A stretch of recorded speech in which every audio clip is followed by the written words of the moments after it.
കർത്താവിനെ ഞാൻ എന്നും പുകഴ്ത്തും. അവിടുത്തെ സ്തുതികൾ എപ്പോഴും എൻ്റെ അധരങ്ങളിൽ ഉണ്ടായിരിക്കും. കർത്താവിൽ ഞാൻ അഭിമാനം കൊള്ളുന്നു. പീഡിതർ കേട്ട് ആനന്ദിക്കട്ടെ. എന്നോടൊത്ത് കർത്താവിനെ മഹത്വപ്പെടുത്തുവിൻ. നമുക്കൊരുമിച്ച് അവിടുത്തെ നാമത്തെ സ്തുതിക്കാം. ഞാൻ കർത്താവിനെ തേടി, അവിടുന്ന് എനിക്ക് ഉത്തരമരുളി. സർവ്വഭയങ്ങളിൽ നിന്നും അവിടുന്ന് എന്നെ മോചിപ്പിച്ചു. അവിടുത്തെ നോക്കിയവർ പ്രകാശിതരായി, അവർ ലജ്ജിതരാവുകയില്ല. ഈ എളിയവൻ നിലവിളിച്ചു, കർത്താവ് കേട്ടു. എല്ലാ കഷ്ടതകളിൽ നിന്നും അവനെ രക്ഷിക്കുകയും ചെയ്തു. കർത്താവിൻ്റെ ദൂതൻ ദൈവഭക്തരുടെ ചുറ്റും പാളയമടിച്ച് അവരെ രക്ഷിക്കുന്നു.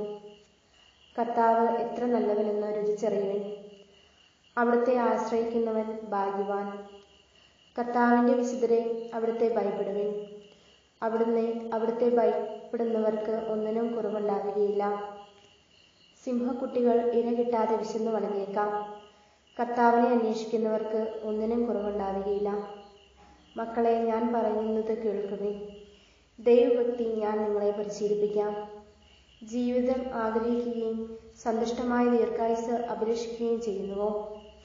തിന്മയിൽ നിന്ന് നാവിനെയും വ്യാജഭാഷണത്തിൽ നിന്ന് അധരങ്ങളെയും സൂക്ഷിച്ചു കൊള്ളുവിൻ. തിന്മയിൽ നിന്ന് അകന്ന് നന്മ ചെയ്യുവിൻ. സമാധാനം അന്വേഷിച്ച് അതിനെ പിന്തുടരുവിൻ. കർത്താവ് നീതിമാന്മാരെ കടാക്ഷിക്കുന്നു. അവിടുന്ന് അവരുടെ വിലാപം ശ്രവിക്കുന്നു.